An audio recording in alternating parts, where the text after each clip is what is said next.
नमस्कार विद्यार्थी मित्रांनो, ए प्लस गुरुच्या या ऑनलाईन प्लॅटफॉर्ममध्ये आपलं सर्व मित्रांचं परत एकदा मनपूर्वक स्वागत आहे। बघा, आपण आज शब्दाची जे विकारी शेवटची जात आहे तर त्याचा आपण अभ्यास करणार आहोत। टॉपिक जरा महत्त्वपूर्ण आहे, कारण शब्दाच्या जातीच्या संदर्भामध्ये जर सर्वाधिक महत्त्वाची जात असेल तर ती आहे क्रियापद।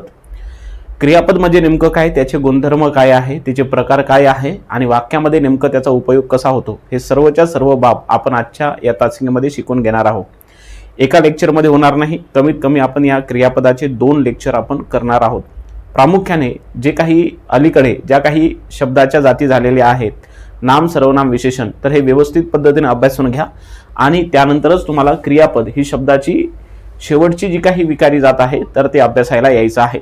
तर नेमकं क्रियापद म्हणजे नेमकं काय आहे, त्याचा वाक्यामध्ये नेमकं काय उपयोग होतो आणि कशा पद्धतीने होतो, हे सविस्तर चर्चा आपल्याला आजच्या तासिकेमध्ये करायचं आहे। तर नेमकं बघा, कोणताही वाक्य जेव्हा आपण बोलत असतो तेव्हा त्या वाक्याला काहीतरी अर्थ असते, बरोबर आहे। वाक्याला अर्थ त्यामुळेच प्राप्त होतो कारण त्या वाक्यामध्ये आपण क्रियापदाचा वापर करत असतो। जर एखाद्या वाक्यामध्ये जर आपण क्रियापद वापरलं नाही तर त्या वाक्याला शब्दशः अर्थ राहणार नाही। मग तुम्ही म्हणाल, सर वाक्यात प्रत्येकच क्रियापद असते का? पण याचं उत्तर बहुधा म्हणजे सामान्यतः प्रत्येक वाक्यामध्ये क्रियापद असतं, परंतु काही आपण जर वाक्य अभ्यासले तर त्या वाक्यामधलं क्रियापद हे लुप्त असतं, गुप्त असतं। पण वास्तविक पाहता ते तसे क्रियापद आपल्याला लक्षात घ्यायचे असतात। पण प्रामुख्याने जर आपण पाहतो म्हटलं तर प्रत्येक वाक्यामध्ये क्रियापद असतात, एवढं मात्र नक्की आहे।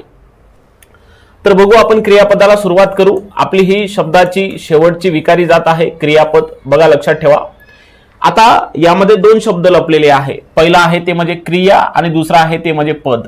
पद म्हणजे काय, तर एखादी शब्द जेव्हा आपण वाक्यामध्ये वापरतो तेव्हा त्याला आपण पद असं म्हणत असतो। आणि क्रिया म्हणजे काय, तर क्रिया या शब्दाचा अर्थ होतो कृती। क्रिया या शब्दाचा अर्थ होतो कृती। मग आता याची जी काही ढोबळमानाने जी काही व्याख्या आहे, तर ढोबळमानाने त्याची व्याख्या अशी केल्या जातं की वाक्याचा अर्थ बघा, वाक्याचा अर्थ पूर्ण करणारा, बघा त्याची व्याख्या कशी केल्या जातं, वाक्याचा अर्थ पूर्ण करणारा क्रियावाचक शब्द, वाक्याचा अर्थ पूर्ण करणारा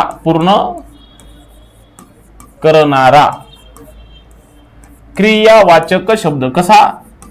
क्रियावाचक शब्द म्हणजेच काय असते, क्रियापद। पण ही पुस्तकामध्ये जी काही सरासर व्याख्या दिलेली आहे तर त्या व्याख्येशी मी सहमत नाही आहे। माझं वैयक्तिक मत तुम्हाला सांगतो। त्याचं कारण असं आहे की बघा, क्रिया या शब्दाचा अर्थ जरी कृती होत असेल पण प्रत्येकच क्रियापद हे कृती दाखवते असं नाही। जसं क्रियापदाची ढोबळमानाने जी व्याख्या आहे तर ती व्याख्या अशी करते, वाक्याचा अर्थ पूर्ण करणारा हा क्रियावाचक शब्द म्हणजेच काय, क्रियापद।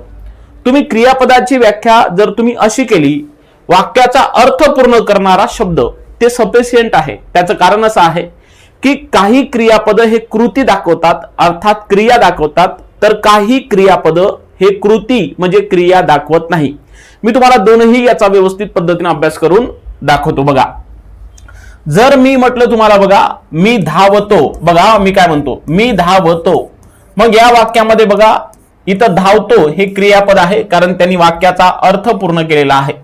या धावतो नावाच्या क्रियापदामध्ये जो काही धातू आहे तर तो आहे धाव। कोणता आहे? तो आहे धाव।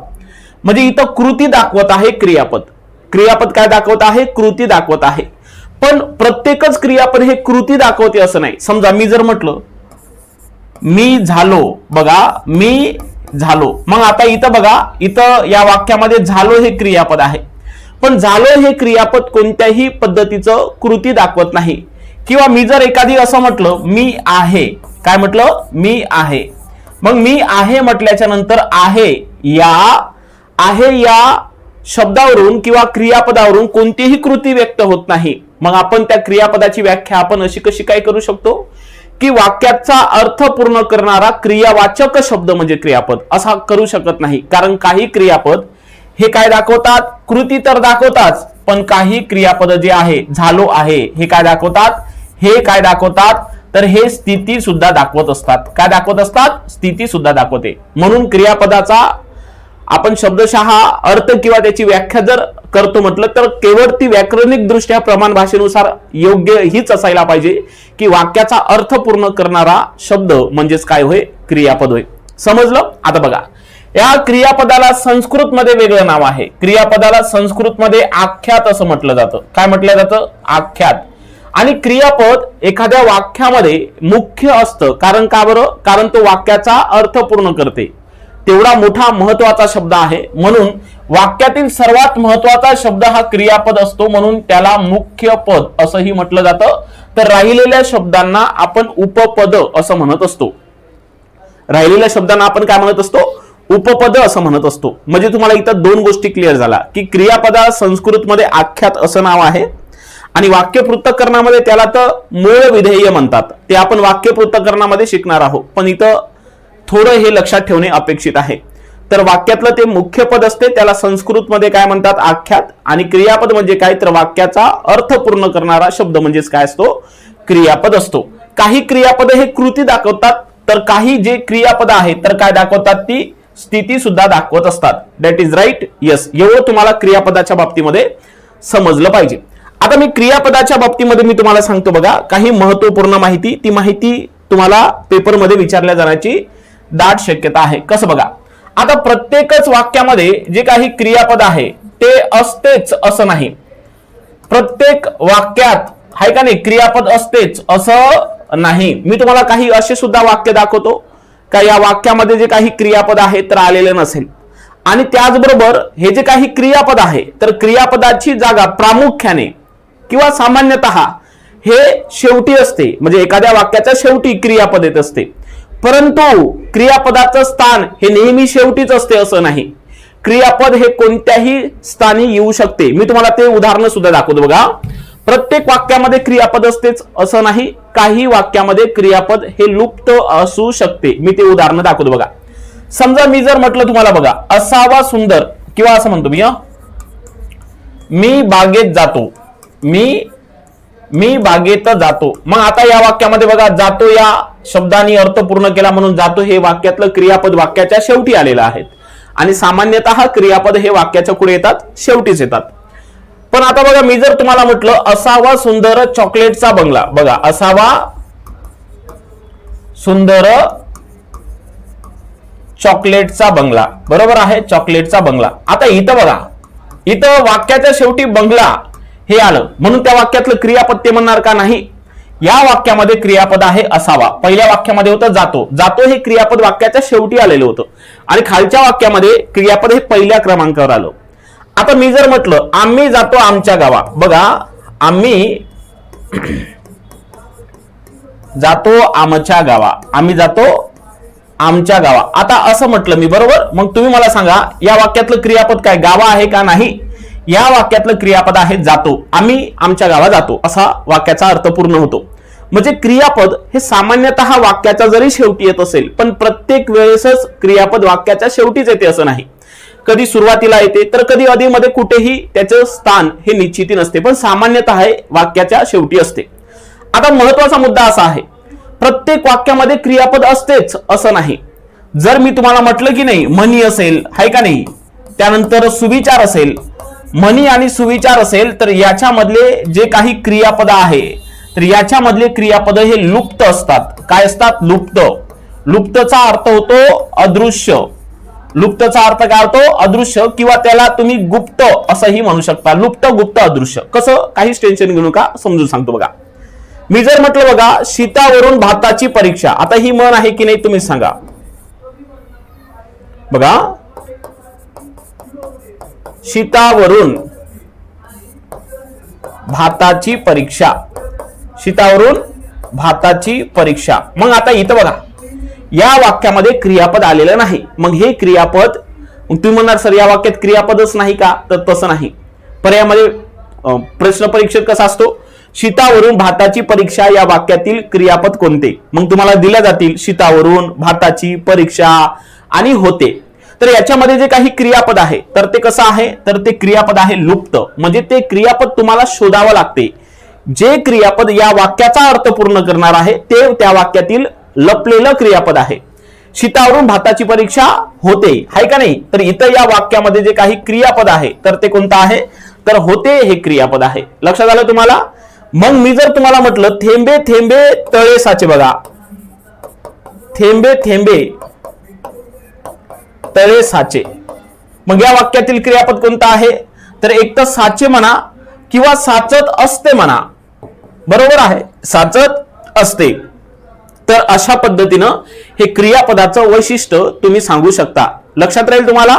म्हणजे क्रियापद हे वाक्याच्या शेवटीच येते असं नाही. क्रियापदाचं स्थान हे निश्चिती नसते, ते वाक्याच्या सुरुवातीला आधीमध्ये कुठेही कोणत्याही जाग्यावर येऊ शकते. तर कधी कधी जे मनी आणि सुविचार आहे तर यांच्यामध्ये जे काही क्रियापद असतात तर ते कसे असतात?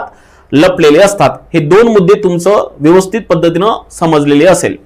आता महत्वाचा मुद्दा लक्षात ठेवा, तुम्हाला क्रियापद शिकण्यासाठी सर्वात महत्वाच्या 3 बाबी शिकणे फार महत्वाचे आहे. कोणत्या? मी तुम्हाला समजून सांगतो. क्रियापद शिकण्यासाठी सर्वात महत्वाचं तुम्हाला शिकायचं असते धातू. बरोबर आहे? त्याच्यानंतर दुसरी महत्वाची गोष्ट आहे, त्याला म्हणतो आपण धातू साधित. क्रियापद शिकण्यासाठी या बाबी तुम्हाला यायलाच पाहिजे. याच्याशिवाय आपण क्रियापद हा टॉपिक अभ्यासू शकत नाही. क्रियापद येण्यासाठी तुम्हाला हे 3 महत्वपूर्ण मुद्दे तुम्हाला यावेच लागते. पहिला आहे धातू, त्यानंतर आहे धातू साधित आणि त्याच्यानंतर आहे क्रियापद. या धातू साधिताला या संस्कृत मध्ये कृदंत असंही म्हणतात. काय म्हणतात? कृदंत असंही म्हणतात. हे गोष्ट लक्षात ठेवा. आता धातू म्हणजे काय आहे, त्यानंतर धातू साधित म्हणजे काय आहे आणि क्रियापदाबाबतची माहिती आता आपण अभ्यासलेली आहे. मग आता आपण थोडक्या भाषेमध्ये धातू, धातू साधित आणि त्याचनंतर हे जे काही क्रियापद आहे तर थोडं त्याच्याबाबत माहिती अभ्यासू. आता नेमकं धातू म्हणजे काय? धातूला आपण सिद्ध शब्द असं म्हणत असतो. धातूला आपण काय म्हणत असतो? सिद्ध शब्द. सिद्ध म्हणजे जो मूळचा असतो. आपण बघा सिद्ध हा शब्द सुरुवातीला कुठे शिकलो होतो? स्वरामध्ये, हाय का नाही? ह्रस्व स्वरांना सिद्ध स्वर म्हणतात. म्हणजे ज्यांची उत्पत्ती आपण कुठून झाली हे सांगू शकत नाही त्यांना सिद्ध म्हणतात. तर धातूंना आपण सिद्ध शब्द म्हणत असतो. लक्षात ठेवा. तर धातूची व्याख्या नेमकं काय आहे ते आपण व्यवस्थित पद्धतीने समजून घेऊ. बघा आता सर्वात महत्वाचं, क्रियापदातील प्रत्ययरहित मूळ शब्द. बघा याची व्याख्या काय करता येईल? क्रियापदातील प्रत्ययरहित, प्रत्ययरहितचा अर्थ होतो बिना प्रत्ययाचा, म्हणून त्याला प्रत्ययरहित असं म्हटलं जातं. क्रियापदातील प्रत्ययरहित मूळ शब्द म्हणजेच काय होय? तर म्हणजेच धातू होय. लक्षात आलं? म्हणजेच काय होय? धातू. आता याचा अर्थ मी तुम्हाला लगेच समजून सांगतो. बघा क्रियापदातील प्रत्ययरहित मूळ शब्द म्हणजे काय? धातू. कसं? बघा आता इथं मी धावतो हा एक शब्द घेतला. धावतो एक क्रियापद आहे. मग या क्रियापदाला नेमकं कोणता प्रत्यय लागलेला आहे? क्रियापदातील प्रत्ययरहित मूळ शब्द म्हणजे धावतो या शब्दामधला मूळ शब्द कोणता आहे? धावतो या शब्दामधला मूळ शब्द आहे धाव. बरोबर आहे? मग क्रियापदातील प्रत्ययरहित मूळ शब्द म्हणजे या धाव नावाच्या मूळ शब्दाला जो प्रत्यय लागलेला आहे तर तो प्रत्यय काढून टाकायचा आणि राहिलेला जो काही मूळ शब्द आहे तर त्या शब्दाचंच आपण काय म्हणायचं? म्हणते धातू म्हणायचं, असा त्याचा अर्थ होतो. क्रियापदातील प्रत्ययरहित मूळ शब्द म्हणजेच काय? धातू. म्हणजे हे बघा धावतो हे क्रियापद आहे, याच्यातला मूळ शब्द धाव आहे, तो हा प्रत्यय आहे, तो प्रत्यय काढून टाकायचा, राहिलेला शब्द म्हणजे क्रियापदातील प्रत्ययरहित म्हणजे बिना प्रत्ययाचा शब्द म्हणजेच काय? धातू असतो, असं ते सांगायचं आहे. लक्षात आलं तुम्हाला? यस. मग आता बघा सर्वात महत्वाचं धातूच्या बाबतीमध्ये माहिती सांगतो. धातूमध्ये बघा, धातूमध्ये लिंग वचनानुसार बदल होतो. याचा अर्थ धातू हे एक विकारी जात आहे. लक्षात ठेवा, धातू ही कशी जात आहे? विकारी जात आहे. कारण धातूमध्ये लिंग आणि वचनानुसार बदल होत असतो. बरोबर? आता हे जे काही धातू आहे की नाही तर धातू हे क्रिया दाखवत असतात. धातू काय दाखवते? धातू हे क्रिया दाखवत असतात. क्रिया म्हणजे समजते का? तुमच्या भाषेमध्ये कृती. क्रिया म्हणजे काय? क्रिया म्हणजे कृती. जसं बघा वरच्या धावतो नावाच्या या क्रियापदामध्ये धाव हा जो काही धातू आहे तर धाव काय दाखवतो? एक पद्धतीची क्रिया दाखवतो, कृती दाखवतो धावण्याची, हाय का नाही? किती घ्या. पेटतो मधला पेट हा धातू आहे. रडतो मधला रड हा धातू आहे, हाय का नाही? मरतो मधला मर हा धातू आहे. बसतो मधला बस हा धातू आहे, हाय का नाही? येणे मधला ये धातू आहे. गाणे मधला गा धातू आहे. जाणे मधला जा धातू आहे. तर धातू जे आहे तर ते काय दाखवतात? कृती दाखवतात, अर्थात क्रिया दाखवत असतात. या धातूला लिंग वचनानुसार बदल होतो म्हणून धातू एक विकारी जात आहे, हे लक्षात घ्या. आता धातू हे किती अक्षरी असू शकतात? तर धातू हे कितीही अक्षरी असू शकतात. म्हणजे 2 अक्षरी, 3 अक्षरी, 4 अक्षरीच असू शकते असं नाही. धातू आहे 1 अक्षरी सुद्धा असू शकते. म्हणजे कसं? बघा येणे मधला धातू आहे ए, जाणे मधला धातू आहे जा. बरोबर आहे? बसणे मधला धातू आहे बस, हाय का नाही. उठणे मधला धातू आहे उठ, हाय का नाही. मरतो मधला धातू आहे मर, बरोबर आहे. आता हसते मधला धातू आहे हस, बरोबर आहे, लक्षात ठेवा. आठवणे मधला धातू आहे काय आठव, काय आहे आठव. पिकलेला मधला धातू आहे पीक, सडलेला मधला धातू आहे सड. म्हणजे धातू किती अक्षरी असावा याची लिमिट नाही. धातू हा कितीही अक्षरी असू शकतो. पण आता एक गोष्ट लक्षात घ्या, तुम्हाला परीक्षेमध्ये प्रश्न विचारू शकते की धातू नेमकं कोणत्या प्रत्ययाने ओळखतात. जे कृती दाखवतात ना, जे क्रिया दाखवतात, तर ते शब्द धातू असतात. क्रिया दाखवणारे शब्द हे धातू असतात, लक्षात घ्या. आणि हे जे काही धातू आहे ना, तर धातू हे बाणाचा ने या प्रत्ययाने ओळखलं जातं. कोणत्या? बाणाचा ने या प्रत्ययाने ओळखले जात असतात. लक्षात आलं. येणे, जाणे, बसणे, उठणे, मरणे, हसणे, आठवणे, पिकणे, सडणे. म्हणजे बाणाचा ने, प्रामुख्याने बाणाचा ने या प्रत्ययाने धातू ओळखला जातो. लक्षात आलं तुम्हाला. मग धातू बद्दल एवढं जरी लक्षात ठेवलं तरी काहीही हरकत नाही. याच्या पलीकडे पेपरमध्ये प्रश्न जात नाही. आता आपण धातू शिकलो. आता धातू साधित म्हणजे ज्याला संस्कृतमध्ये कृदंत म्हणतात, तर त्या घटकाकडे आपण थोडं वळूया. आता धातू साधिताची जी काही व्याख्या आहे, तर ती व्याख्या तुमच्या धातूवर अवलंबून आहे. कोणावर अवलंबून आहे? धातूवर. कशी व्याख्या करता येईल बघा. क्रियापदातील प्रत्ययरहित मूळ शब्द म्हणजे ज्याला आपण काय म्हणत असतो? धातू असं म्हणत असतो. क्रियापदातील प्रत्ययरहित मूळ शब्द ज्याला आपण काय म्हणत असतो? धातू असं म्हणत असतो, बरोबर. मग आता मूळ शब्द बघा. क्रियापदातील प्रत्ययरहित मूळ शब्द म्हणजे धातू.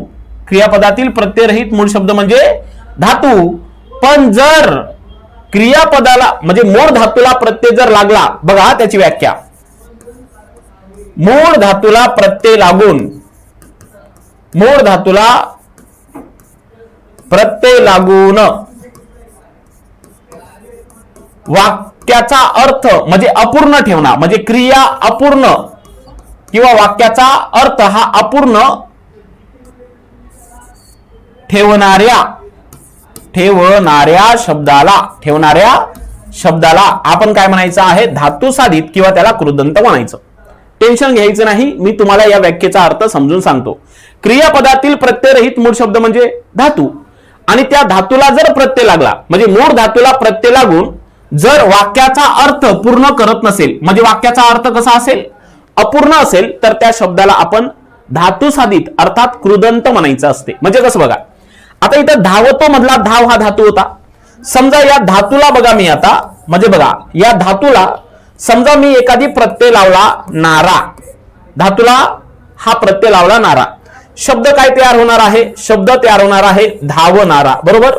मग तुम्ही मला सांगा, आता हा जो काही धावणारा शब्द आहे, तर तो शब्द एखाद्या वाक्यामध्ये जर आपण वापरला, तर तो शब्द वाक्याचा अर्थ पूर्ण करू शकेल का? नाही. म्हणजे बघा, जसं मी धावतो म्हटलं तर इथं हा जो धावतो शब्द आहे, तर या वाक्याचा अर्थ पूर्ण करतो, बरोबर. आणि मी जर आता असं म्हटलं मी धावणारा, मग तुम्ही मला सांगा, धावणारा शब्द वाक्यात टाकल्यामुळे वाक्याचा अर्थ बदलला का? म्हणजे वाक्य पूर्ण झालं का? नाही. म्हणजे इथं बघा, मूळ धातूला तर प्रत्यय लागलेला आहे, पण वाक्याचा अर्थ पूर्ण केलेला नाही, म्हणून त्याला म्हणायचं आपण धातू साधित. काय म्हणायचं त्याला आपण?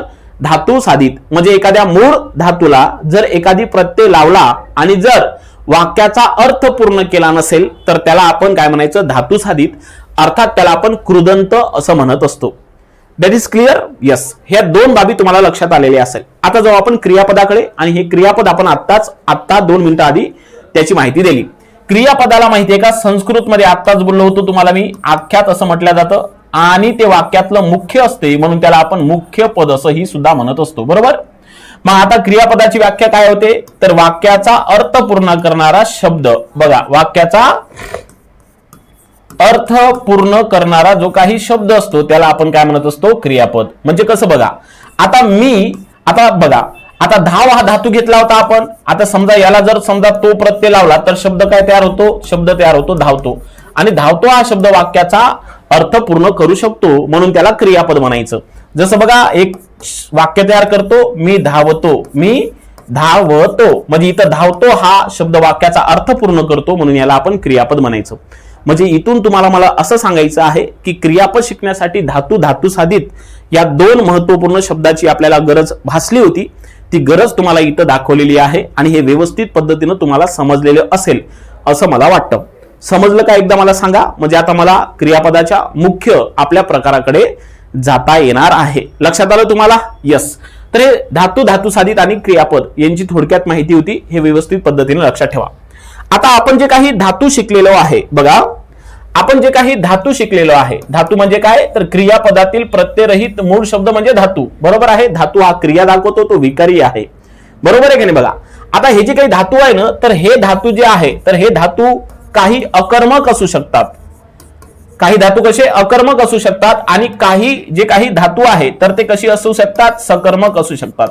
सकर्मक म्हणजे काय? कर्मासहित, त्याला म्हणतो आपण कर्मासहित. सकर्मक हा शब्द बहुव्रीही समासाचं उदाहरण आहे आणि बहुव्रीही समासाच्या ते प्रादिबहुव्रीही समास या समासाचं उदाहरण आहे. बरोबर आहे? सॉरी, सहबहुव्रीही समासाचं उदाहरण आहे, प्रादी नाही. एक गोष्ट मूळ लक्षात घ्या. मग धातू, काही धातू हे अकर्मक असतात तर काही धातू कसे असतात सकर्मक असतात. मग तुम्हाला परीक्षेमध्ये याच्यावर प्रश्न कसा विचारतो बघा, तुम्हाला असं विचारते बघा की धाव आहे का नाही, रड, धाव रड आहे का नाही, उठ, हे धातू नेमकं कोणते आहे? हे धातू किंवा असा प्रश्न विचारते खालीलपैकी सकर्मक धातू ओळखा. प्रश्न कसा असतो बघा याच्यावर, खालीलपैकी सकर्मक धातू कोणता, खालीलपैकी सकर्मक धातू कोणता असला प्रश्न विचारतो. किंवा असा प्रश्न विचारते खालीलपैकी अकर्मक धातू कोणता. एक तर सकर्मक सांगा, नाही तर काय सांगा म्हणते अकर्मक धातू तुम्हाला शोधायला लावतं आणि पर्यायामध्ये देतं बघा. मग तुम्हाला विचारते बघा उठ, बरोबर आहे. त्यानंतर बघा तुम्हाला दुसऱ्या क्रमांकामध्ये देते बस, त्याच्यानंतर बघा पितो, बरोबर आहे. आणि चौथ्या क्रमावर तुम्हाला देते मग खातो. मग आता मला सांगा, हे 4 पर्याय तुमच्या समोर आहे आणि या 4 पर्यायामधला जर तुम्हाला खालीलपैकी कोणते धातू अकर्मक आहे असं म्हटलं तर ते पर्यायामधून शोधता आले पाहिजे. कारण बघा इथं उठ, बस आहे का नाही, पी, खा, हे जे काही धातू आहे, आता इथं पितो, खातो हे काय झाले क्रियापद झाले. वास्तविक पाहता मी असे घ्यायला पाहिजे होते, पी आहे का नाही, चौथ्या नंबरवर खा. तर याच्यामध्ये कोणते धातू अकर्मक आहे डायरेक्ट पाहिल्या आपल्याला उत्तर आलं पाहिजे. तर बघा याच्यामध्ये हे जे काही उठ आहे, त्याच्यानंतर हे जे काही बस आहे, तर हे जे काही दोनही धातू आहे की नाही, तर हे दोनही धातू अकर्मक आहे. कसे आहे? अकर्मक आहे. मग तुमच्या मनामध्ये प्रश्न म्हणजे पडायला पाहिजे की सर हे दोनही धातू अकर्मक आहे, हे तुम्ही कसं ओळखलं? आणि खा, पी हे जे काही 2 धातू आहे तर हे दोनही धातू कसे आहे तर ते सकर्मक आहे. कसे आहे? सकर्मक. तुमच्या मनामध्ये प्रश्न आलेला असेल सर धातू हे अकर्मक आणि सकर्मक असू शकतात, पण तुम्ही इथं जे काही उठ, बस यांना अकर्मक म्हटलं आणि त्याच्यानंतर पी, खा यांना जे काही सकर्मक म्हटलेलं आहे, तर नेमकं इथं ओळखण्याची स्ट्रॅटेजी काय आहे? बरोबर आहे का नाही? हे तुमचं बरोबर आहे. मी तुम्हाला लगेच सांगतो की काही धातू अकर्मक आणि काही धातू सकर्मक असतात, पण नेमकं कोणते धातू अकर्मक, कोणते धातू सकर्मक असतात तर हे आपल्याला माहिती पाहिजे. बघा आता एखादी धातू अकर्मक आहे की एखादी धातू सकर्मक आहे हे जर शोधायचं असेल तर पाठ करत बसायचं नाही. नाहीतर कोणी काय करतात, वाळंबे सरांचं पुस्तक पाठ करतात आहे का नाही. पण आता ठीक आहे, ते आपल्या प्रमाण भाषेनुसार योग्य ते. आणि आताच्या या आधुनिक व्याकरणामध्ये असा कोणताही विद्यार्थी नसेल की ज्यांच्या पाशी मुळा वाळंबे सरांचं पुस्तक नसेल, आणि ते असावंच एखादी. आणि तुम्हाला सांगतो, परंतु जर एखादी पुस्तकाच्या बाहेरचा जर एखादी तुम्हाला प्रश्न आला की हे क्रियापद अकर्मक आहे, हे धातू अकर्मक आहे की सकर्मक आहे, ते तुम्हाला ओळखता आलं पाहिजे. म्हणून मराठी व्याकरणामध्ये पाठांतराचा विषय नाहीये, तो तुम्ही जितका आतमध्ये सखोल समजून घ्या तेवढं तुमच्यासाठी काय असते, फायदेशीर असते. बघा तर एखादी धातू अकर्मक आहे किंवा सकर्मक आहे हे जर तुम्हाला शोधायचं असेल तर तुमच्यासाठी एक बेटर उपाय आहे की सर्वात महत्वाचं ते धातू घ्यायचा आणि त्या धातूपासून एखादी वाक्य तयार करायचं. वाक्य तयार कर. आता वाक्य तर तयार करता येते की नाही आपल्याला, म्हणजे वाक्य तयार करता आले याचा अर्थ आपल्याला तो धातू अकर्मक आहे सकर्मक आहे समजून जाते. मग कसं तर मी तुम्हाला शिकवतो बघा. आता ऊट हा धातू अकर्मक आहे, कसं बघा, मी एक वाक्य तयार करतो. म्हणजे हे ऊट नावाचं धातू घ्यायचं आणि हे धातू क्रियापद म्हणून आपण वाक्यामध्ये वापरायचं. बघा कसं, मी आज लवकर उठतो, किंवा मी असं म्हण, मी आज उठलो, मी आज लवकर उठलो. मग आता बघा उठलो म्हणजे ऊट नावाच्या धातूपासून आपण उठलो हे काय केलं, क्रियापद तयार केलेलं आहे. म्हणजे मी आता एक वाक्य तयार केलं, बरोबर.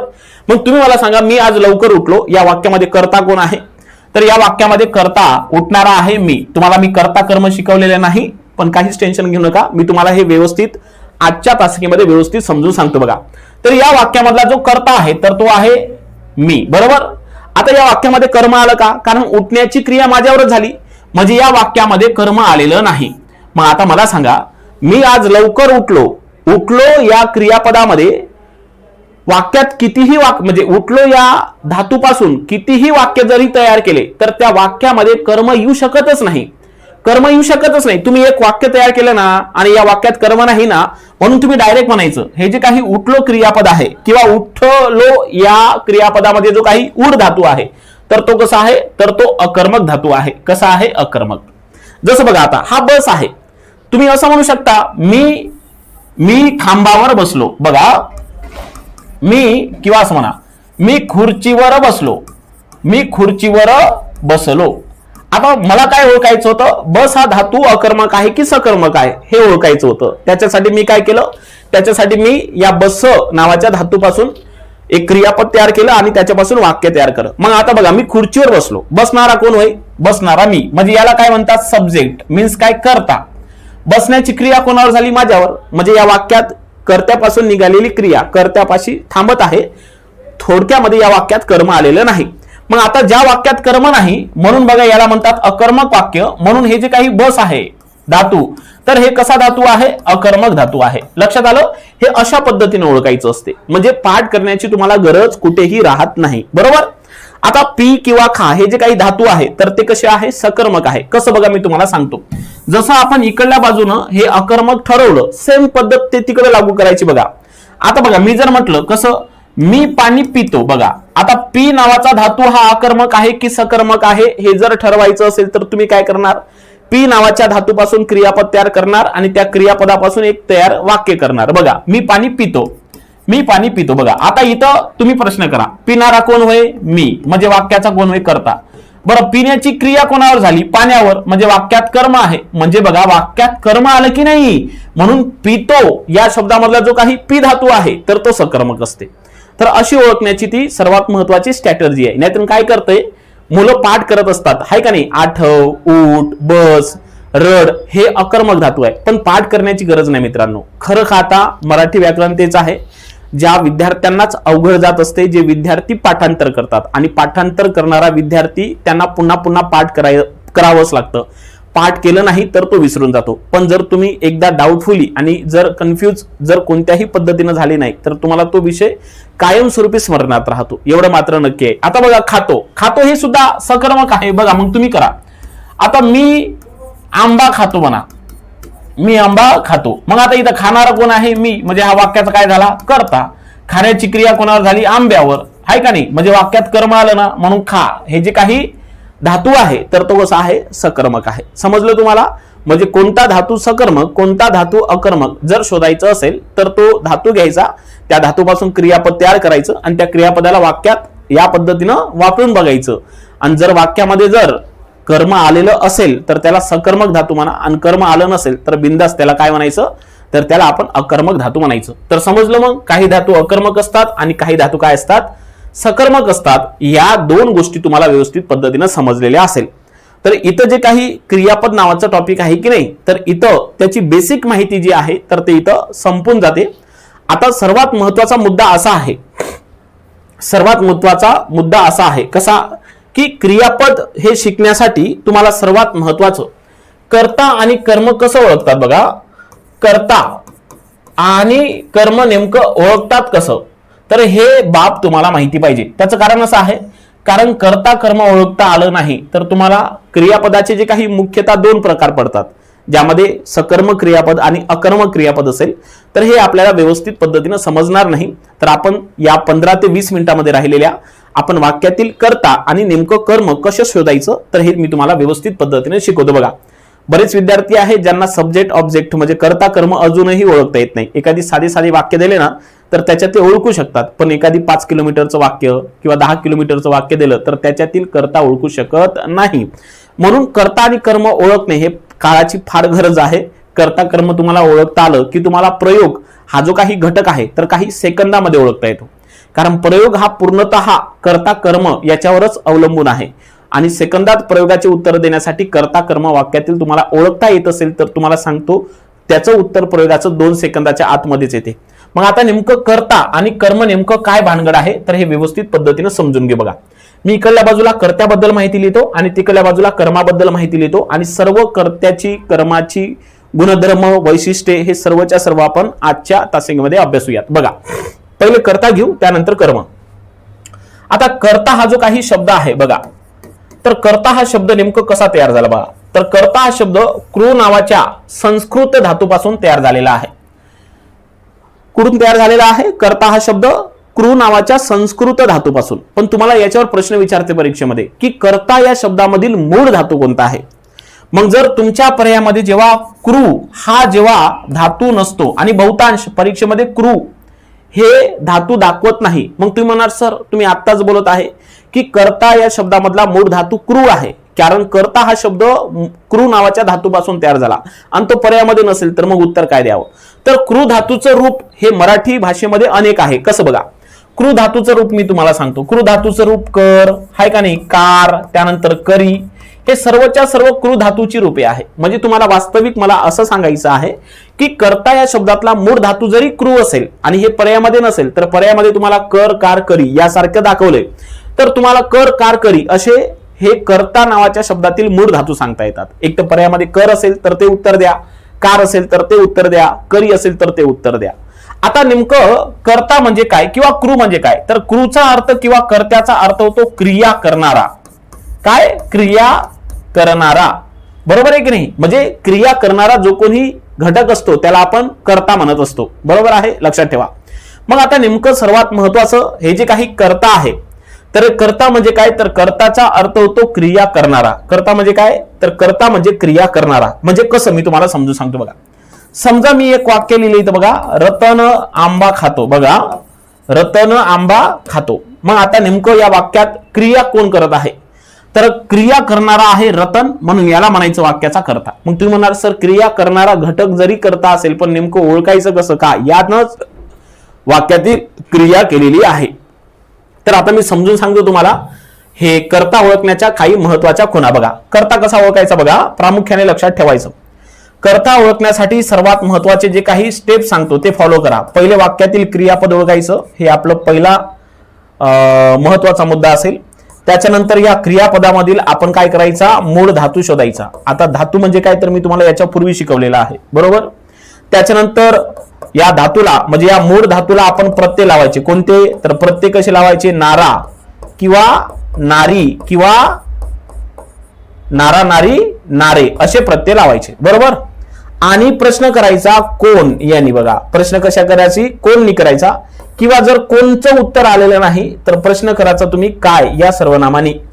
आता हे जे काही कोण आहे की नाही, तर वाक्यामध्ये जर कर्ता एखादी व्यक्ती असेल, व्यक्ती म्हणजे प्राणी असेल, प्राणी, बरोबर आहे की नाही. व्यक्ती म्हणजे प्राणी असतो की नाही. म्हणजे तुम्हाला प्रश्न याच्यावर विचारला जाते की कोण हे सर्वनाम नेमकं कोणत्या याच्यासाठी वापरण्यात येते, ते वस्तूसाठी वापरतात की प्राण्यासाठी वापरतात. तर कोण हे सर्वनाम प्रामुख्याने प्राण्यासाठी वापरलं जाते, म्हणजे वस्तूसाठी. आणि हे जे काही काय सर्वनाम आहे की नाही, तर हे काय सर्वनाम वाक्यामध्ये वस्तुवाचक नामासाठी वापरलं जाते, बरोबर आहे. तर बघा, अशा पद्धतीनं तुम्हाला हे स्टेप फॉलो केली की तुम्हाला वाक्यातील कर्ते भेटून जातात. मी तुम्हाला आता हे स्टेप तुम्ही व्यवस्थित पद्धतीने लक्षात घ्या. आता आपण काही वाक्य आपण काय करूया, ओळखूयात. बघा, जसं एक साधं आणि सोपं वाक्यापासून जाऊ आपण. बघा, जसं रतन आंबा खातो, काय करायचं पहिले, कर्ता ओळखण्यासाठी काय, तर कर्ता ओळखण्यासाठी पहिले क्रियापद ओळखायचं. म्हणजे या वाक्यातील क्रियापद आहे खातो, बरोबर. आता याच्यातला काय शोधायचा, मूळ धातू. खातो याच्यामधला मूळ धातू कोणता आहे, खा, शोधला आपण. आता मूळ धातूला कोणते प्रत्यय लावायचे, बघा या स्टेपचा वापर करायचा म्हणजे तुम्हाला कर्ता व्यवस्थित पद्धतीने काय होते, भेटून जाते. आता मूळ धातू शोधला, खा आला, त्या धातूला बघा नारा, नारी, नारे लावायचं. तुम्ही म्हणाल सर नेमकं नारा, नारी, नारे याच्यापैकी कोणता प्रत्यय लावायचा हे कसं समजेल, तर हे याच्यावरून समजतं, क्रियापदावरून. खातो हे कसं आहे, खातो क्रियापद पुल्लिंग आहे का नाही. खाते हे जे काही क्रियापद आहे तर ते स्त्रीलिंगी आहे आणि खातात असं म्हटलं असतं तर ते नपुंसकलिंगी आलं असतं. तर याच्यामध्ये बघा, नारा हा पुल्लिंग आहे, नारी हे स्त्रीलिंगी आहे आणि नारे हे काय आहे, नपुंसकलिंगी आहे. म्हणून नेमकं प्रत्यय लावायचा कोणता, नारा, नारी, नारे, तर हे तुम्हाला क्रियापदाचं रूप सांगते. मग आता इथं बघा, खातो हे पुल्लिंग असल्यामुळे मला इथं सुद्धा नारा, नारी, नारे या तिघापैकी नारा हा प्रत्यय लावावा लागेल. म्हणजे बघा इथं मी खाला नारा हा प्रत्यय लावतो. लावला, पहिले क्रियापद ओळखलं, त्यानंतर मूळ धातू ओळखला आणि त्यानंतर त्या मूळ धातूला नारा प्रत्यय जोडला. आता मला प्रश्न करायचा आहे कोण किंवा काय नाही. तू म्हणणार सर कोणने विचारायचं की काय नाही विचारा की दोघांनी विचारायचा. तर महत्वाचा मुद्दा, पहिले कोणने विचारायचा आणि कोणचं उत्तर आलं नाही, तुमच्या कानाला जर बरोबर उत्तर वाटलं नाही कोणचं, तर मग ते बाजूला करायचं आणि तुम्ही काय नाही प्रश्न करायचा. तर बघा आता मी इथं विचारतो खाणारा कोण असा प्रश्न करतो. खाणारा कोण, खाणारा कोण, तुमच्या कानाला लगेच योग्य उत्तर ऐकू येईल, रतन. खाणारा कोण आहे, रतन. म्हणजे याचं उत्तर आलं ना तर हा वाक्याचा काय असतो, कर्ता. एवढं सोपं आहे, बरोबर आहे. यस. आता एक पुन्हा उदाहरण घेतो बघा. मी जर म्हटलं मला रस्सा आवडतो, मला रस्सा आवडतो, या वाक्यातील कर्ता कोणता. मग कर्ता ओळखण्यासाठी तेच ट्रिक आपण फॉलो करायची. आवडतो हे वाक्यातील काय आहे, क्रियापद. याच्यातला आवड हा काय आहे, 3 अक्षरी धातू. आता आवडतो हे पुल्लिंगी क्रियापद आहे, बरोबर आहे. आणि त्याला मग काय लावायचं, नारी नाही, तर त्याला नारी लावायचं, नारा. आवडणारा, आता इथं प्रश्न विचारा, आवडणारा कोण, प्रश्न विचारा, आवडणारा कोण. बघा मला रस्सा आवडतो, आवडणारा कोण, आवडणारा कोण, त्याचं उत्तर मला येत नाही. मला आलं तर कानाला बरोबर वाटत नाही तुम्हाला. बघा आवडणारा कोण, मला हे उत्तर येत नाही, मग आवडणारा कोण, रस्सा. आता इथं कोणचं उत्तर तुम्हाला जरी वाटत नसेल मग तुम्ही काय न उत्तर करायचं, आवडणारा काय, मग तुमचं आवडणारा कायचं उत्तर बघा व्यवस्थित येते, रस्सा. मग आवडणारा काय याचं उत्तर जेव्हा तुम्हाला व्यवस्थित आलं तेव्हा रस्सा या शब्दाला म्हणायचं आपण कर्ता. मग या वाक्यामध्ये मला हा शब्द कर्ता नाही, तर या वाक्यामध्ये रस्सा हा शब्द काय आहे, कर्ता आहे. लक्षात आलं तुम्हाला. तर कर्ता या पद्धतीनं ओळखलं जातं वाक्यात. मग आता बहुतांश काही असे वाक्य असतात आहे का नाही, तर त्या वाक्यामधले कर्ते तुम्हाला व्यवस्थित पद्धतीनं ओळखता आले पाहिजे. तर आपण काय करूया, तर आपण काही 7-8 उदाहरणं घेऊ आणि त्या उदाहरणामधून आपण काय करूया, वाक्यातील कर्ते आपण व्यवस्थित पद्धतीने ओळखून बघूया. बघा जसं गुरुजी विद्यार्थ्यांना व्याकरण शिकवितात, हा पहिला झाला मुद्दा, बरोबर आहे. मी तुम्हाला काही 7-8 उदाहरणं देतो, बरोबर आहे. त्याच्यानंतर बघा मी तुम्हाला सांगतो,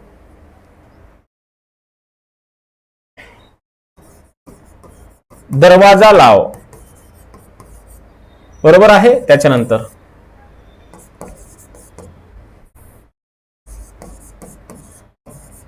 झाड पाडले, त्यानंतर झाड पडले, 5व्या क्रमांकाचं वाक्य बघा.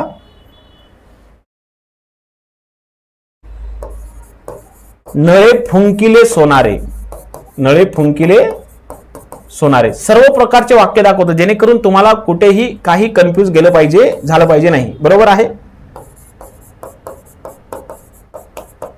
आरोपींना समन्स पाठविण्यात आला. त्याच्यानंतर एक शेवटचं वाक्य बघा.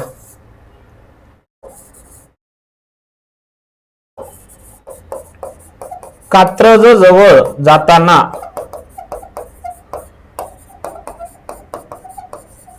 उजाडले, बरोबर आहे. कात्रज जवळ जाताना उजाडले. मग आता या वाक्यातील आपल्याला काय करायचं आहे, कर्ता शोधायचा आहे. बघा मी जे काही वाक्य घेतलेले आहे तर हे वाक्य व्यवस्थित पद्धतीने बघा, कारण तुम्हाला या वाक्यातील कर्ता बहुतांश ओळखता येत नाही. गुरुजी विद्यार्थ्यांना व्याकरण शिकवतात, शिकवणारे कोण, उत्तर येते बघा तुमचं गुरुजी, म्हणून पहिल्या वाक्यातील कर्ता गुरुजी. दुसऱ्या वाक्यात दरवाजा लाव, दरवाजा ही एक निर्जीव गोष्ट आहे, या वाक्यात 2च शब्द आहे. मग आता बघा दरवाजा लाव या वाक्यात कर्ता कोण, तर या वाक्यात कर्ता लपलेला आहे. दरवाजा लाव असं म्हटलं, कर्ता म्हणजे इथं लपलेला आहे. दरवाजा हा एक निर्जीव वस्तू आहे, ती स्वतः कृती करणार नाही. याचा अर्थ दरवाजा लाव इथे कोणीतरी कोणाला तरी म्हणजे काय दिलेला आहे, आदेश, हुकूम दिलेला आहे, आज्ञा दिली. म्हणून या वाक्याचा कर्ता हा लुप्त आहे, म्हणजे गुप्त आहे, अदृश्य आहे. म्हणून या वाक्याचा कर्ता मी असं घेतो, तू दरवाजा लाव. या वाक्यात कर्ता तू आहे जो लपलेला आहे. खाली झाड पाडले, बघा पाडले हे क्रियापद आहे. झाड पाडले, पाडले याच्यावरून काय लक्षात येते की क्रिया कोणीतरी दुसऱ्याने केलेली आहे.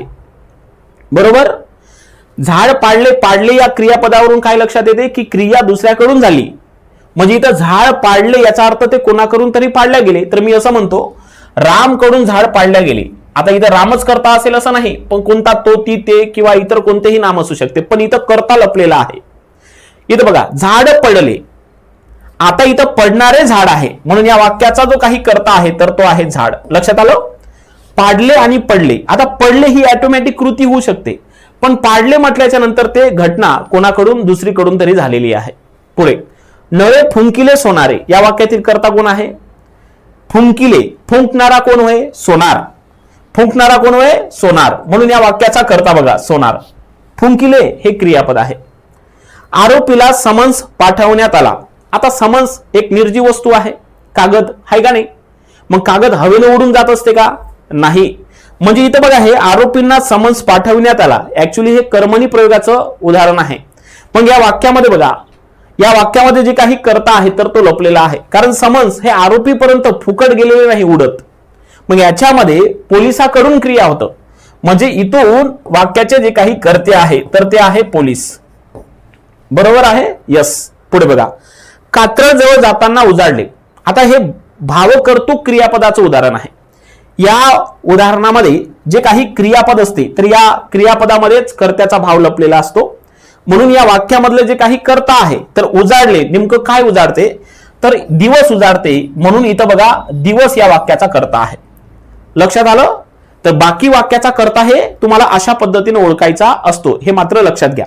मी तुम्हाला पुन्हा काही उदाहरणं दाखवतो म्हणजे तुमचे कोणत्याही वाक्यात काय डाऊट राहणार नाही. बरोबर आहे की नाही? बघा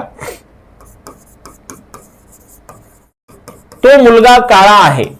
बघा तो मुलगा काळा आहे. तो मुलगा काळा आहे. आता हे 8व्या क्रमांकाचं वाक्य तुम्हाला देतो. त्याच्यानंतर बघा मी तुम्हाला देतो,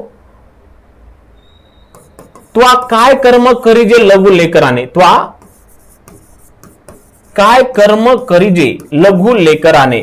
तुम्ही म्हणणार सर लघु लेकराने, तुम्ही असे वाक्य कसे काय घेताय?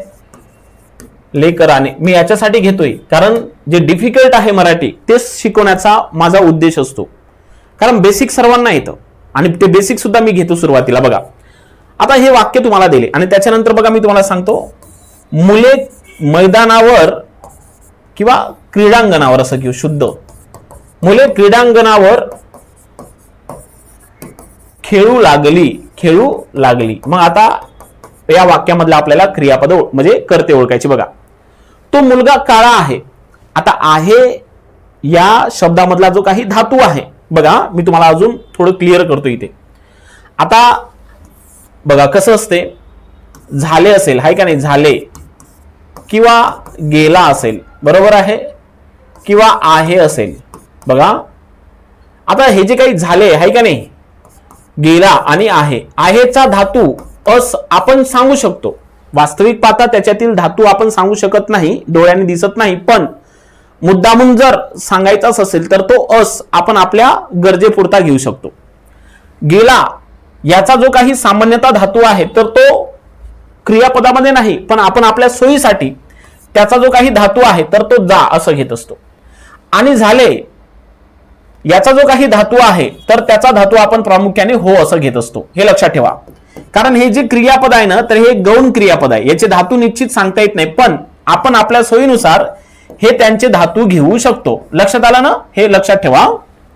तो मुलगा काळा आहे. आता आहे मधला जो धातू आहे तर तो अस घ्यायचा. बघा काळा असणारा कोण? काळा असणारा कोण? तो की मुलगा? काळा असणारा कोण? तो की मुलगा? तर याच्यामध्ये जे उत्तर येणार आहे तर ते येणार आहे मुलगा.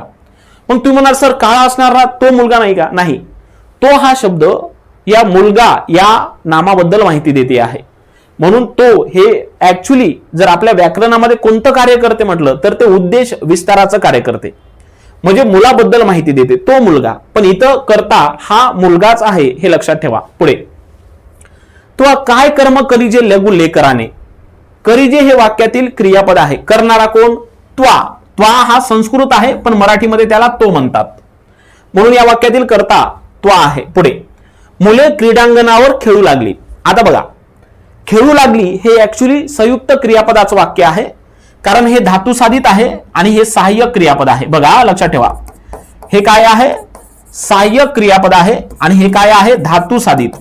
मग एखादी वाक्य जर संयुक्त क्रियापदाचं असेल, बघा हे वाक्य संयुक्त क्रियापदाचं आहे, जर एखादी वाक्य जर संयुक्त क्रियापदाचं असेल आणि अशा संयुक्त क्रियापदाच्या वाक्यामधील जर तुम्हाला कर्ता ओळखायचा असेल तर तुम्ही सहाय्यक क्रियापदाला नारा नारी नारे लावायचं नाही. समजलं मी काय बोलतोय? जर एखादी वाक्य संयुक्त क्रियापदाचं असेल तर संयुक्त क्रियापदाच्या वाक्यामधील जर तुम्हाला कर्ता ओळखायचा असेल तर तुम्ही सहाय्यक क्रियापदाला काय नारा नारी नारे असे प्रत्यय लावून प्रश्न विचारायचे नाही. मग कोणाला लावायचे? तर अशा वेळेस धातू साधिताला नारी नारे लावायचं. म्हणजे बघा इथं खेळणारे कोण आहे? खेळणारे मुले. म्हणजे तुम्हाला इथं धातू साधिताला नारा नारी नारे लावायचं आणि तुम्ही कोण काय नाही प्रश्न विचारायचं. समजलं आहे? यस. मी पुन्हा वाक्याची रचना किंवा 2-4 वाक्य वाढवतो. बघा पुन्हा बघा, मला तो धंदा सोडावा लागला. मला तो धंदा सोडावा लागला. पुन्हा बघा 12वं वाक्य, त्याचे काम पूर्ण झाले.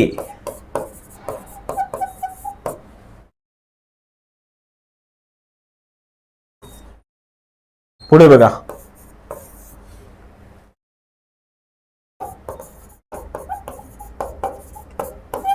त्याच्याने आता चालविते. त्याच्याने आता चालवते. आता इथे बघा व्यवस्थित पद्धतीने बघा, कारण मी संपूर्ण कर्त्या ओळखण्याचे वाक्य घेतलेले आहे, तुम्हाला कुठंच डाऊट राहू देत नाही. मला तो धंदा सोडावा लागला. आता हे सुद्धा काय आहे? संयुक्त क्रियापदाचं वाक्य आहे. आता इथं बघा, सोडणारा कोण? तुम्ही म्हणा सोडणारा कोण?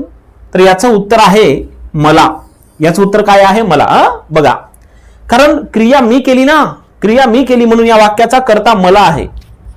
बहुधा चतुर्थी विभक्तीचे प्रत्यय लागणारे शब्द हे वाक्याचा कर्ता नसतात, पण हे असं प्रत्येक वेळेसच होते का? नाही. तर तुम्हाला व्यवस्थित पद्धतीने बघावं लागेल. त्याचे काम पूर्ण झाले. आता झाले मधले धातू काय आहे? हो. होणारे काय? त्याचे काम पूर्ण झाले. होणारे काय? तुम्ही म्हणणार काम. या वाक्यामध्ये काम हे काय झालेलं आहे? कर्ता झालेला आहे. तुम्ही म्हणणार सर त्याचे कर्ता नाही का? नाही, हे त्याचे कामाची मालकी दाखवते आहे. या त्याचेनं कोणत्याही पद्धतीची क्रिया केली नाही आणि आपण कर्ता त्यालाच म्हणायचं जो क्रिया करत असतो. कर्ता त्यालाच म्हणायचं जो क्रिया करतो. या वाक्यामध्ये त्याचे काम पूर्ण झाले, इथं त्याचे हा शब्द फक्त कामाचा हक्क दाखवतो आहे. म्हणून त्याचे या शब्दानं वास्तविक पाहता कोणतंही कार्य केलेलं नाही. बरोबर? खाली बघा, त्याच्याने आता चालवते. चालणारा कोण? त्याच्याने. म्हणजे इथं तो हे वाक्याचा कर्ता आहे. लक्षात आलं तुम्हाला मला काय म्हणायचं आहे? यस. तर हे अशा पद्धतीने तुम्हाला वाक्यातील कर्ता ओळखायचे असते. बघा मी तुम्हाला 12 ते 13 पद्धतीचे वाक्य हे वेगवेगळे घेतले आणि हे 12-13 पद्धतीचे ही वाक्य तुम्हाला ओळखता आले पाहिजे. तर हे कर्ता या पद्धतीने ओळखतात आणि एवढं जरी तुम्हाला व्यवस्थित पद्धतीने कर्ता ओळखता आला असेल तर तुम्हाला व्यवस्थित पद्धतीने काय समजणार आहे. जसं बघा मी तुम्हाला अजून 1-2 उदाहरण सांगतो. बघा जसं बघा, रामाचा धनुष्य मोडला. रामाचा धनुष्य मोडला आणि एक खाली वाक्य लिहितो बघा पुन्हा, रामाने धनुष्य मोडला. म्हणजे जेणेकरून आपण क्रियापद शिकत असताना आपल्याला कोणताही प्रॉब्लेम येणार नाही. बघा आता पहिल्या वाक्यात कर्ता कोण आहे? बघा पहिल्या वाक्यामध्ये कर्ता कोण आहे? रामाचा धनुष्य मोडला. मोडणारा कोण? बघा बरं का, क्रिया करणारा हा कर्ता असतो.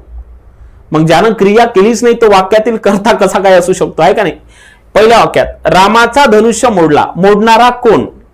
प्रश्नाचं उत्तरच येत नाही. मग तुम्ही काय ना प्रश्न करा, मोडणारे काय? तुमच्या पाशी उत्तर येते धनुष्य. म्हणजे पहिल्या वाक्यात धनुष्य हा कर्ता आहे. बरोबर आहे? रामाचा हा शब्द कर्ता नाही, कारण रामाचा धनुष्य म्हणजे धनुष्याची मालकी रामाकडे आहे. रामानं कोणतंही काम केलेलं नाही, क्रिया केलेली नाही, म्हणून तो कर्ता होऊ शकत नाही. खालचं वाक्य बघा, रामाने धनुष्य मोडला. बरोबर वाचा वाक्य, रामाने धनुष्य मोडला. मोडणारा कोण आहे? इथं मोडणारा आहे राम, कारण यांनी कृती केली आणि जो कृती करतो तो असतो वाक्याचा कर्ता. म्हणजे समजलं का? म्हणजे इथं दोनही वाक्यामध्ये सायमल्टेनियसली बघा नेमकं काय बदल झाला. पहिल्या वाक्यामध्ये जो कर्ता होता की नाही धनुष्य, खालच्या वाक्यामध्ये राम हा शब्द काय झालेला आहे, कर्ता. तर अशा पद्धतीने तुम्हाला वाक्यातील कर्ता ओळखता आला पाहिजे आणि तुम्हाला ओळखता येईल असं मला वाटतं. क्रिया करणारा हा कर्ता असतो. समजलं तुम्हाला इथपर्यंत? इथपर्यंत जर तुम्हाला व्यवस्थित समजलं असेल तर मला सांगा. हे सर्वच्या सर्व कर्त्याच्या बाबतीमध्ये आतापर्यंत मी बोलत होतो. हे तुम्हाला जर 14-15 वाक्य व्यवस्थित पद्धतीने समजलेले असतील तर तुम्हाला निश्चित कोणत्याही वाक्यातील जगात कर्ता ओळखता येतो, एवढं मात्र नक्की आहे. आता बाकी आहे कर्म कसं ओळखायचं. तर कर्म ओळख मी तुम्हाला उद्याच्या तासिकेमध्ये सांगतो आणि उद्या आपण क्रियापदाचे मुख्य जे 2 प्रकार आहे तर ते आपण शिकायला सुरुवात करणार आहोत, अकर्मक आणि सकर्मक. पण आता नेमकं क्रियापदाच्या बाबतीमध्ये आपल्याला शिकायचं काय आहे तर मी इथं थांबतो. इथं तुम्हाला मी कर्त्याच्या पलीकडे काहीच सांगत नाही, कर्म उद्या नव्यानेच घेऊ आपण. तर आपल्याला क्रियापदामध्ये नेमकं शिकायचं काय आहे तर थोडं 2 मिनिटांमध्ये सांगतो. बघा, क्रियापदाचे मुख्य 2 प्रकार शिकायचे. क्रियापदाचे मुख्य 2च प्रकार आहे, बाकी काहीच प्रकार नाही. क्रियापदाचा पहिला प्रकार आहे सकर्मक आणि दुसरा प्रकार आहे क्रियापदाचा, त्याला म्हणतो आपण अकर्मक क्रियापद. आता क्रियापदाला मग इतर प्रकार असतात, पण मुख्य 2 प्रकार आहे क्रियापदाचे. मग क्रियापदाचा इतर प्रकारामधले पहिला प्रकार आहे तो म्हणजे द्विकर्मक क्रियापद. मग त्याच्यामध्ये दुसरा आहे ज्याला आपण उभयविध क्रियापद म्हणतो. त्याच्यानंतर तिसरा आहे ज्याला आपण संयुक्त क्रियापद म्हणत असतो. त्याच्यानंतर चौथा आहे ते म्हणजे सहाय्यक क्रियापद. त्यानंतर 5वा आहे ते म्हणजे अनियमित किंवा त्याला आपण गौण क्रियापद वगैरे म्हणतो. 6वा आहे ज्याला आपण अपूर्ण विधान क्रियापद असं म्हणत असतो. त्याच्यानंतर 7वा आहे ज्याला आपण लुप्त क्रियापद म्हणतो, लुप्त. त्याच्यानंतर 8वं क्रियापद आहे ज्याला आपण काय म्हणत असतो, सिद्ध क्रियापद. कोणतं? सिद्ध क्रियापद. त्याच्यानंतर बघा साधित क्रियापदाचे प्रकार आहेत. पहिला आहे शक्य, त्याच्यानंतर आहे प्रयोजक क्रियापद, बरोबर आहे. त्याच्यानंतर बघा पुन्हा क्रियापदाचा प्रकार आहे ज्याला आपण भावकर्तुक क्रियापद म्हणतो, भावकर्तुक. आणि त्याच्यानंतर आहे होकारार्थी क्रियापद, होकारार्थी, बरोबर. आणि शेवटी याचा एक प्रकार पडतो त्याला आपण नकारार्थी क्रियापद असं म्हणत असतो. तर क्रियापदामध्ये आपल्याला इतके घटक शिकायचे आहे, लक्षात ठेवा. आणि त्यानंतर क्रियापदाचे साधित प्रकार म्हणजे कसं, काही साधित म्हणजे काही नामसाधित क्रियापद असतात. जसं बघा नामापासून तयार झालेलं विशेषण म्हणजे नामसाधित विशेषण, तसं काही क्रियापद हे नामापासून तयार होतात त्याला आपण नामसाधित क्रियापद असं म्हणायचे, आहे का नाही. काही क्रियापद हे अव्ययापासून तयार होते म्हणून त्याला आपण काय म्हणायचं, अव्यय साधित क्रियापद, बरोबर. तर हे जे आहे तर हे आपल्याला कुठे शिकायचे आहे तर हे क्रियापदाच्या साधित प्रकारामध्ये शिकायचे आहे. तर एवढं आपल्याला क्रियापदामध्ये शिकायचं आहे. आणि क्रियापदाचे हे मुख्य 2 प्रकार आहे, अकर्मक सकर्मक. आणि हे अकर्मक सकर्मक समजून घेण्यासाठी कर्ता कर्म हे शिकणे तेवढंच महत्वाचं आहे. आय होप हे तुम्हाला जे काही लेक्चर आहे तर हे व्यवस्थित पद्धतीने समजलं असेल. हे व्यवस्थित पद्धतीने बघून घ्या म्हणजे तुम्हाला क्रियापदाच्या बाबतीत कुठेही काहीही कसलाही शंका राहणार नाही. मी तुम्हाला सर्वच घेतलेलं आहे. लेक्चर व्यवस्थित बघा, थोडं डीपमध्ये झालं पण काहीच प्रॉब्लेम राहणार नाही तुमच्या परीक्षेमध्ये. तर आजच्या लेक्चरमध्ये आपण इथं थांबतोय. भेटू उद्या परत क्रियापद या प्रकरणामध्ये. धन्यवाद.